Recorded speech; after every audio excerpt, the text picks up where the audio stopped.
Ayan, hello mga katangay. Good morning. So, gumising sana ako ng maaga ngayon para mag-fishing. So, alanganin pa rin mga katangay yung panahon dito. Grabing lakas pa rin ang amihan. Ayan, kasi sikat pa lang ng araw. Palalim pa lang yung dagat kasi hibas kagabi. Pero, grabing lakas pa rin talaga ng amihan mga katangay. Lalo na mamaya pag naglalim pa to. Try ko sana mag-fishing doon sa mga spot ko na pwedeng lakarin or imotor. Kaso, kung malakas dito sa amin mga tangay sa bayan, panigurado mas malakas doon. Baka ano lang yung lure natin, yung lure natin ibabalik lang ng hangin kada hagis. So, hindi pa tayo makakapag-fishing siguro. Update ko na lang muna kayo. So, grabing lalim kagabi ng dagat. Grabing lakas dito ng alon sa ilalim ng bahay. Bali yan mga tangay, nagkakape pa ako at naisip namin ni Nining na manginas na lang, hindi mababaw pa. So manginas kami mamaya sa gilid-gilid ng mga batuhan ng mga sihi. So yun na lang muna yung anuhin natin, pang ulam, para makalibre tayo ng pang ulam. Hindi muna tayo mag-fishing, manginginas na lang muna kami ni Nining. Ito yung kape ko, pandesal. Yan yung mga pusa namin, yan yung napulot ni ate. Ito yung pusa ng binili ng boyfriend niya. Ito yung isa sa napulot namin na pusa. Tapos ayan yung pusa ni ate, yung nagtuturo pa siya sa ibang barangay, dinala niya dito. Yun, dami naming pusa. So nagkakape pa kami ni Nining, kasama ko si Nining ngayon. So maya pupunta kami doon sa pwedeng panginasan mga katangay. Try natin kung meron tayong makukuha mga sihi. Punta tayo dun mamaya dun sa sitio Balo-Balo. Wala yan mga tangay, papunta na kami sa spot kung saan kami manginginas ng mga sihi. Sana meron kaming makakita dahil medyo dumadami na yung residente doon. So sininiin nagdadrive motor, dadaanan namin. Hindi muna tayo mag-fishing, manginas na lang muna tayo.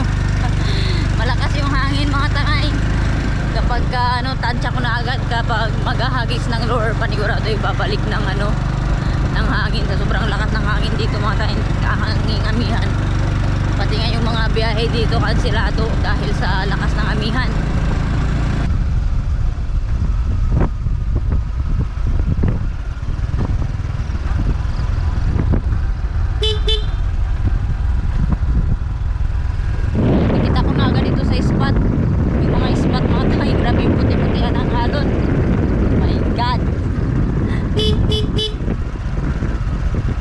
Bali, nandito na kami mga tangay. Malapit na kami sa panginginasan natin. Yung problema namin ngayon, palalim na pala to yung dagat. So sana meron tayong makuha, kasi sa mga batuhan lang naman tayong mangunguha mga tangay na mga sihi. Dito lang ilalagay ninyo yung motor ni tatay. Bali yan mga tangay, iniwan na namin yung doon, yung motor. Pupunta na kami doon sa may pangunguha namin ng sihi. Balayan mga tangay, nandito na kami sa panginginasan namin. Grabe yung alon talaga dito.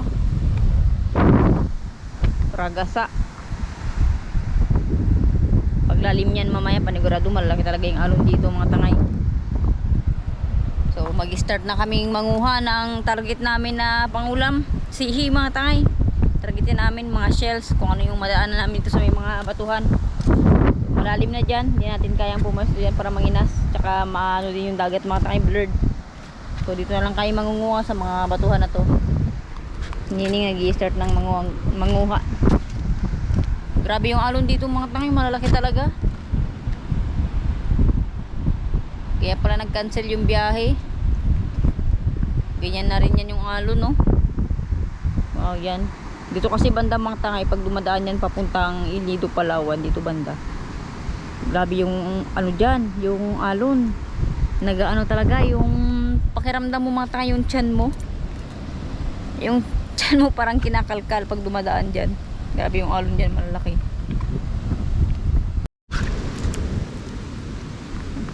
Bale mga tangay, nanguha na kami ng mga, ito yung tinatawag sa amin mga tangay na gibaw-gibaw. Itong mga shell. So pag kinain to mga tangay, aluin lang to. Kailangan ng karayom para matanggal yung laman. dahil sanay na rin kami sa ganung ano mga tangay paraan na pagkain ng ganitong shell. Kaya yun yung pangkunin namin tsaka yung mga sihi. So, yan. Ganitong tawag dito gibaw-gibaw. Ito meron tayong nakitang sihi.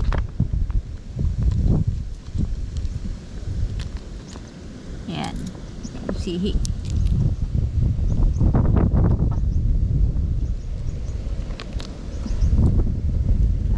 Ganito yung papangkunin namin mga tangay para may libreng pang ulam pa rin. Yan o. So nagaano lang sila, nagaano sa mga bato, asiksik ganito, may buhangin na siya. So si tatay kasi to mga tangay nakaraan pa nagre-request sa amin na kung pwede daw manginas kami. Kaso nga lang yung hibas ngayon kasi mga tangay gabi, madaling araw, mga alas 12 doon nagaano yung dagat, nagababaw. Kapag kamagay itong oras, malalim yung dagat. Kaya dun sa bahay, pag malalim yung dagat, grabe yung ano ng alon, hampas ng alon. Pero matibay naman ang mga tayong poste ng bahay. Kailangan lang talaga ng ano, renovation yung bahay namin. So, meron dito, nakasiksik. Yan o. Dami lang napulot. Sihi. Uy. Naglalakad pa yung isa.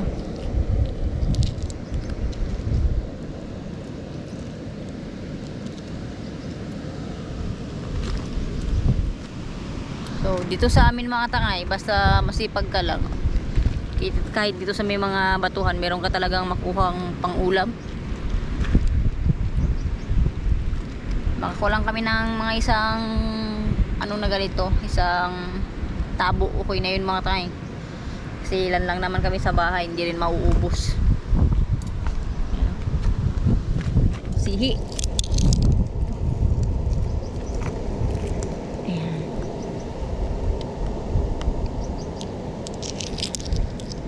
Yan. Ang kukuha namin. Uning.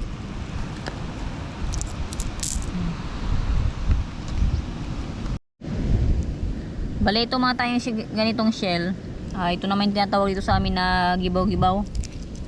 So nakaano siya sa ilalim ng ayan, ng mga buhangin. So yung mga batuhan nakasiksik sila. So yung mga ganitong shell mga tangay sa may mga bato-bato ganito, naglalabasan lang to pag malalim talaga yung dagat. Kusa silang umaangat sa nagalakad-lakad sila. Yan. So, dahil hindi pa malalim dito banda, kaya nasa ilalim pa sila ng buhangin. Umulo tayo nito mga tayo, masarap to. Kahit ganito lang to yung itsura niya. Kailangan nga lang siyang gamitan ng karayom para matanggal mo yung laman. Pahirapan sa pagkuha mga tangay ng tarakugan. Uy. Hirap.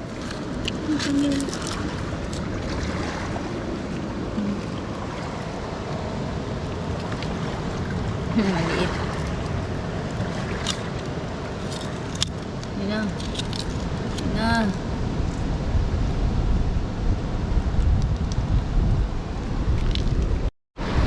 Yung mga ganitong shell mga tangay naglalabasan talaga to pag palalim ng dagat. Ayan, tingnan, nakapatong na lang sila sa bato. Pupulutin na lang talaga.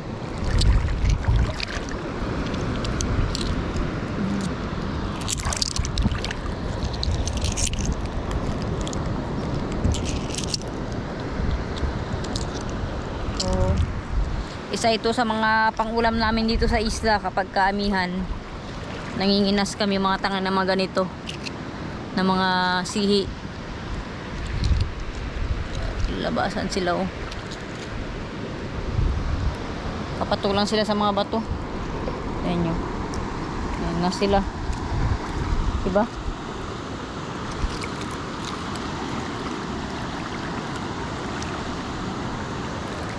Hindi ko ba alam kung ano yung scientific explanation mo.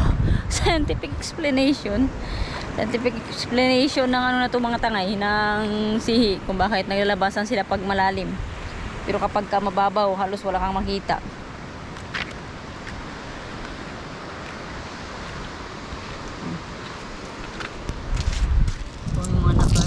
nakuha ko. Meron kami nakita dito mga tanga, yung tinatawag sa amin na balinsungay. Pahirapan sa pagtanggal. Yun, tanggal siya. Yung tinatawag naman sa amin mga tanga na balinsungay, yung ganitong uri ng shell. So masarap to, igisa-gisa lang. Yan. Meron akong nakita dito mga tangay, yan, malaking sihi. Yan, good size. Ganito yung mga sihi dun sa isang spot dito. Sa ano, Pangadlawan ba yun? Pangadlawan yung tawag nila dun. Dun daw talaga mga tangay yung mga itong shell. Halos sa isang bato lang daw na ganito, marami ka nang makukuha. As in, nagtutumpukan. Kaso nga lang mga tangay, medyo malayo din na spot. So dun yun banda. Lang yung mga alon, no? Grabe. Sa mga nag-GT hunting dyan, labasan na to ng GT. Mag-GT hunting na kayo. Pero grabing lakas ng hangin mga tangay. Kaya tayo, laylo-laylo muna tayo ng konti. Kaya manginas-nginas na lang muna tayo para may pang ulam. Lakad-lakad lang yung mga ulam sa batuhan, no? Yan yung mga tangay, ang dami nila sa ilalim, nakasingit-singit. Pero pag naglalim yan yung dagat, maglalabasan yan sila ng kusa. Ginamitan ng mga kutsil ni Nining.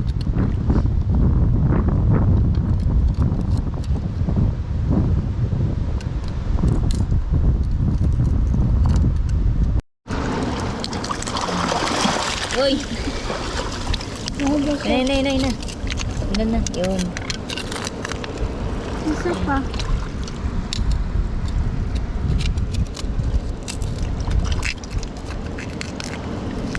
Yun. Nasa kurong. Pa. Masarap kasi itong mga tangay, lagyan mo lang tubig na mainit. Tapos lang tanggalin mo lang ito yung balat. Sausaw mo sa suka na may sili. Sarap nito, pang ulam.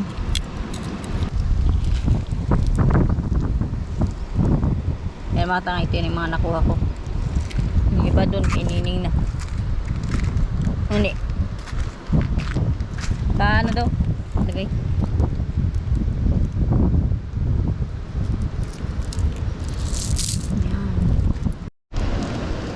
Ito mga tanging tawag dito sa amin, tarakugan.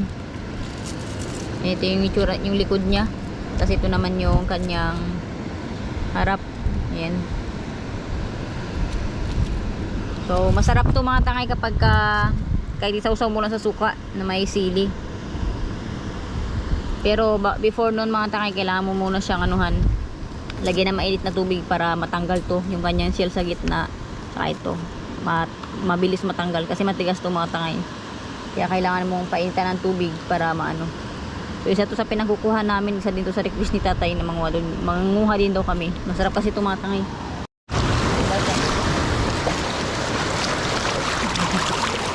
Lalabasan na mga tangay yung tarakugan kasi malalim na. Sana? Ayan. Ano pa bilog? Ganito. Hindi mo siya garong mapansin mga tangay kasi kulay bato. Ayan, dalawa. Dalawang piraso.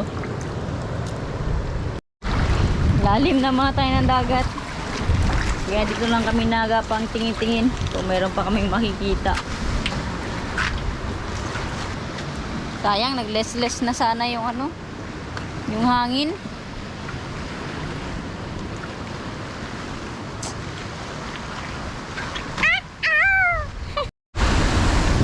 Ayan mga tangay, nandito na kami sa may batuhan na maraming sihi na kulay itim.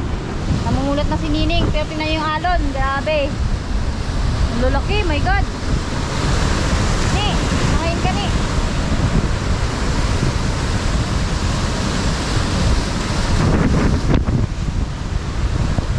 Natakot mga tangay, lalaki ng alon. Nanguhakan dito ng maitim na ano sihi. Pakita mo Ning. Mga ganito mga tangay na sihi. Dito kasi marami yan mga tangay. So nilusong namin dito kahit malalaki yung alon. Meron namang nadadaanan mga tangay na kunti sa gilid-gilid. Pangkunin namin dito yung mga sihi.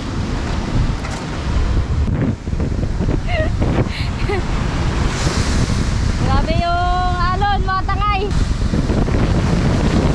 Nani! Basta ka dyan. Ah! Ang lalaki ng alon. My God. Mamulot muna kami mga tangay ng shit dito. Update ko kayo mamaya. Tingnan nyo naman yung ano dito panahon, no? Ngayong alon. Hinig na mamulot na si. Update ko kayo mamaya mga tangay. Balen mga tangay. Natakot na kami doon hinining sa may mga alon. Pauwi na kami mga tangay. Ito yung mga nakuha namin, no? Marami-rami din mga tangay kahit pa paano. So uwi na kami. Lalakad pa kami papunta doon sa pinag-iwanan namin ng ano, motor. Iluto natin to mga tangay pagdating sa bahay. So dahil may mga kasama tong shell na gibaw-gibaw mga tangay, mahirap kasi yun maglabas yung laman niya. Gagawin natin dito ay kailangan nating ilaga muna sa ano, dagat, tubig dagat para maglabasan yung laman. Tsaka natin iluluto talaga ng sabawan natin or igigisa. So yan, update ko kayo mamaya mga tangay pag nakauwi na kami. Bale mga tangay, nakauwi na kami ni Nining. So ito yung mga nakuha namin mga tayo ng mga sihi. Yan, so lagay natin dito. Isang ulaman na rin. Ito mo. Isang ulaman mga tangay. Yan. Nakuha natin sa batuhan kahit pa paano pang ulam, you know, sari-saring ano sihi na makikita sa batuhan mga tangay. Bali ihiwalay natin mga tangay yung mga ano tarakugan, yung mga ganito. Yan, kasi yung gagawin natin dito ay lalagyan lang natin ng tubig na mainit tapos pwede na siyang iulam. Iwalay natin yung mga ganito. Sama-sama na sila, oh. Nagkumpul-kumpulan na sila mga tangay. Bale mga tangay, nahiwalay na natin yung ito, yung trakugan. Tingin ko lang trakugan mga tangay. Lagyan natin ito ng mainit na tubig. Tapos pwede na yan ni ulam para matanggal yung balat niya. Yan, tsaka yung shell niya. Tapos ito yung gagawin natin dito, ilagay muna natin sa tubig dagat. Sa dagat mga tangay, para maglabasan yung laman nito. Ito kasi yung itong shell, ayan, yung gibaw-gibaw. Hindi yan maglabas yung laman niya mga katangay kung hindi mo siya ilalaga sa dagat. Kailangan maglabas mo na yung laman niya bago natin igisa siguro o sabawan. Bale yan mga tangay, papakuluan muna natin yan sa tubig alat para maglabasan yung ano laman niya bago natin igisa sa ano bawang tsaka luya. Antayin lang nating magkulo at maglabas yung mga laman niya mga katangay. Bale mga tangay, ito na yung tarakugan. Lalagyan natin yan ng mainit na tubig. So nagpapainit na ako ng tubig. Tapos ito luto na. Tapos na natin ilaga sa tubig alat. Ito na yung mga ingredients mga tangay. Lagyan natin ng bawang tsaka ng luya, pasin. So nagpapainit na ako ng kawali at igigisa na natin. Lagyan natin yung mantika mga tangay. Lagyan natin yung bawang.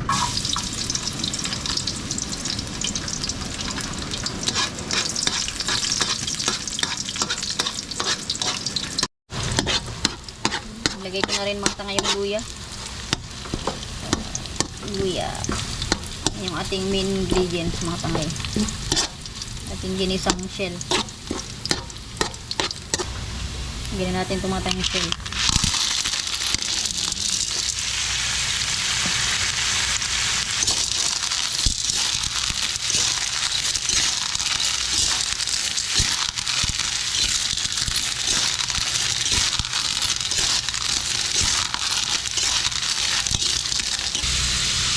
Sabaw mga tangay, lagyan natin ng sabaw at marami. Ayan. Ayan. Takpan lang natin mga tangay. Pag kumulo okay na yan, dito na yan. So bali ito mga tangay yung tarakugan, pwede na itong kainin. Ayan. Malambot na to yung balat niya kasi kailangan tanggalin to mga tangay yung kanyang shell. Ayan. Kailangan matanggal yung balat niyan. So So, isasawsaw lang natin yan mga tangay sa suka na merong sili. Sarap yan iulam. 3 sili mga tangay. Gawa tayo ng sausawan natin para dito sa tarakugan. Suka lang yan, tsaka sili. Kamay ko na lang gamitin ko para madurog yung sili. Yan. Shoutout dyan sa mga mahilig din sa maanghang.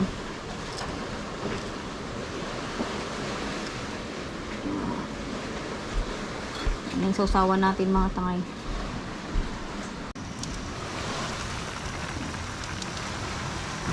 Bali naman tayo, kumukulo na yung natin ulam. Ay, grabe yung ano. Yung usok. Sarap yan. Isa yan sa mga ulam namin pag amihan dito. Pumunta ka lang ng dagat sa mga sa gilid-gilid mga tangay ng bato. Meron ka na makukuha ang ulam. So, ayan, ito yung ulam natin. Ginisang shells from batuhan. Kain na tayo. Mas masarap mga tangay ito yung halo sa kanin. Pag kumain tapos may sabaw.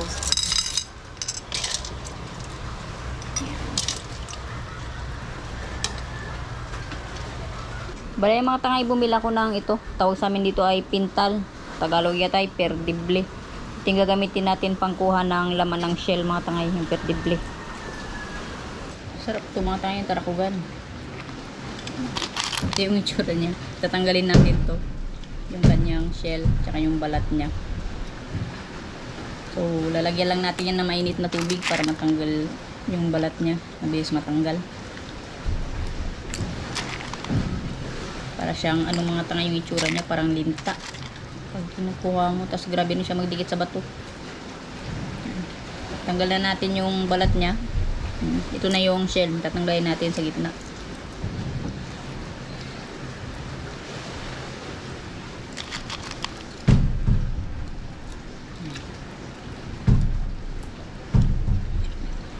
Suso natin ito sa tupa na may sili.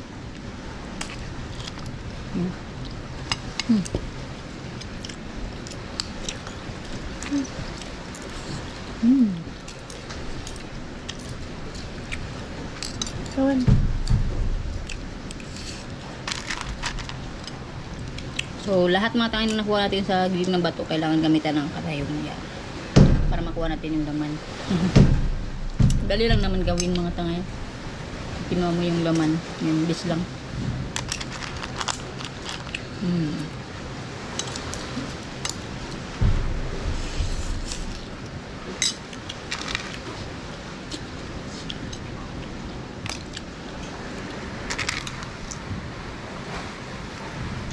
So, ayan mga tangay. Kain tayo at hanggang dito lang muna mga tangay yung video natin. Hanggang sa susunod na video na naman natin. Bye-bye!